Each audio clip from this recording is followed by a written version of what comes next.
আসসালামু আলাইকুম। ঘরে থাকা সামান্য আটা দিয়েই খুব সহজে বানিয়ে নিতে পারেন দারুণ মজাদার ও নরম পিঠা। আজকে আমি আপনাদের দেখাবো এমন একটি রেসিপি যা কম উপকরণে কম সময়ে তৈরি করা যায় আর স্বাদ হবে অসাধারণ। তো চলুন দেরি না করে শুরু করা যাক। এই জন্য চুলায় একটি প্যানে আমি 1 চামচের মতো ঘি দিয়ে দিচ্ছি। এর মধ্যে আমি কিছু মশলা নিয়েছি এখানে 3টা সাদা এলাচ আর ছোট ছোট 4 টুকরা দারচিনি। এটাকে এর মধ্যে দিয়ে কিছুক্ষণ ভেজে নেব। তারপর এখানে আমি 4 টেবিল চামচ পরিমাণ সুজি দিয়ে দিচ্ছি। এখন এই সুজিটাকেও এর সাথে কিছুক্ষণ নেড়েচেড়ে ভেজে নিচ্ছি। কিছুক্ষণ ভেজে নেওয়ার পর এখানে আমি 1/2 লিটার পরিমাণ লিকুইড দুধ দিয়ে দিচ্ছি। এখন ভালো করে নেড়েচেড়ে মিশিয়ে নিচ্ছি। এখন এর মধ্যে আমি পরিমাণ মতো চিনি দিয়ে দিচ্ছি। আপনারা এখানে মিষ্টিটা আপনাদের পছন্দ অনুযায়ী ব্যবহার করতে পারেন। আপনারা এখানে চিনির পরিবর্তে খেজুরের গুড় বা কনডেন্স মিল্ক ব্যবহার করতে পারেন। এখন চিনিটাকেও এর সাথে ভালো করে মিশিয়ে নিচ্ছি। এখন এগুলোকে আমি ভালো করে নেড়েচেড়ে মিশিয়ে জাল করে নেব। অর্ধেকটা জাল হয়ে এলে এখানে আমি সামান্য একটি লবণ দিয়ে দিচ্ছি।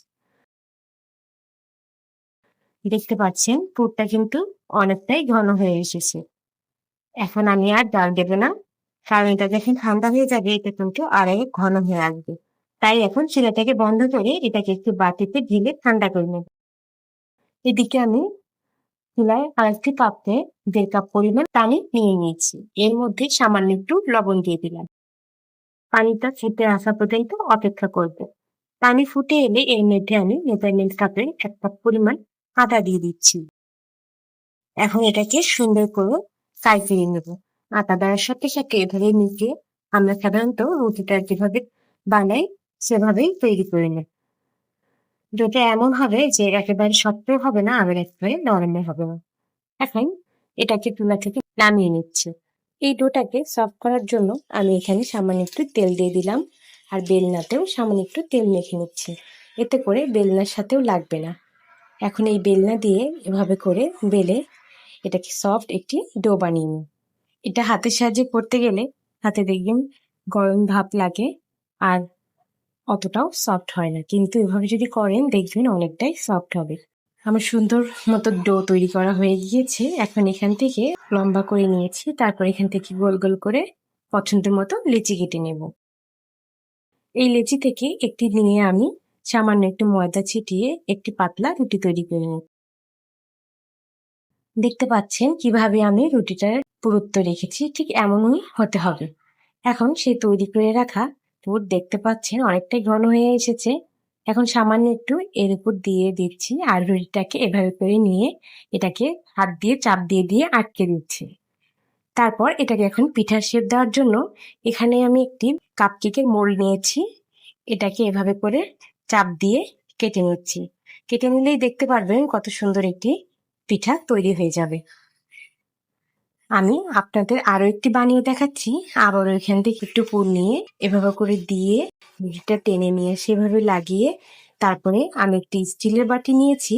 স্টিলের বাটি দিয়ে এভাবে কেটে নিচ্ছি। আপনারা আপনাদের পছন্দ মতো কিন্তু পিঠাটা তৈরি করে নিতে পারেন। ছোট বড় আপনাদের ইচ্ছা মতো বানিয়ে নিতে পারে। দেখতে পাচ্ছেন এটা কতটা সহজভাবে তৈরি করলাম। আপনারা কিন্তু একটি রুটি দিয়ে একসাথে অনেকগুলো বানিয়ে নিতে পারেন। এই পিঠাগুলো বানানো যেমন সহজ আর খেতে তো হয় অসাধারণ। এক এক করে দেখতে পাচ্ছেন সবগুলো তৈরি করে নিয়েছি। এখন এগুলোকে আমি ভেজে নেব। এই জন্য চুলায় একটি প্যানে পর্যাপ্ত পরিমাণ তেল দিয়ে তেলটাকে কিছুটা গরম করে নিয়েছি। এখন এক এক করে পিঠাগুলো এর মধ্যে দিয়ে দেব এবং এগুলোকে কিন্তু মাঝারি আঁচে একটু সময় নিয়ে ভেজে নিতে হবে।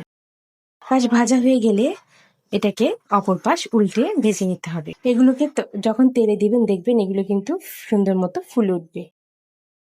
অনেকটা সময় এগুলোকে উল্টে পাল্টে ভেজে নিয়েছি, আমি আর এটাকে ভেজে নেব না। এখন এগুলোকে তেল ঝরিয়ে একটি পাত্রে পরিবেশন করছি। দেখতে পাচ্ছেন মাশাআল্লাহ কত সুন্দর দেখা যাচ্ছে পিঠাগুলো। এটা দেখতে না যতটা আকর্ষণীয় দেখা যাচ্ছে, খেতে কিন্তু হয় অসাধারণ। এখান থেকে একটু নিয়ে আমি ভেঙে দেখাচ্ছি ভেতরটা। দেখতে পাচ্ছেন ভেতরটা কতটা লোভনীয় হয়েছে আর একেবারে পুড়ে ঠাসা। বাসায় মেহমান এলে বা পিঠা খেতে ইচ্ছে করলে খুব সহজেই কিন্তু বাসায় তৈরি করে নিতে পারেন। কেমন হলো আজকের রেসিপিটি কমেন্ট বক্সে জানাবেন। আর এরকম মজার রেসিপি পেতে আমার চ্যানেল ফুড ভুবনকে সাবস্ক্রাইব করে আমার চ্যানেলের পাশেই থেকে যান। সবাই ভালো থাকবেন, আবার দেখা হবে নতুন কোনো রেসিপি নিয়ে। আল্লাহ হাফেজ।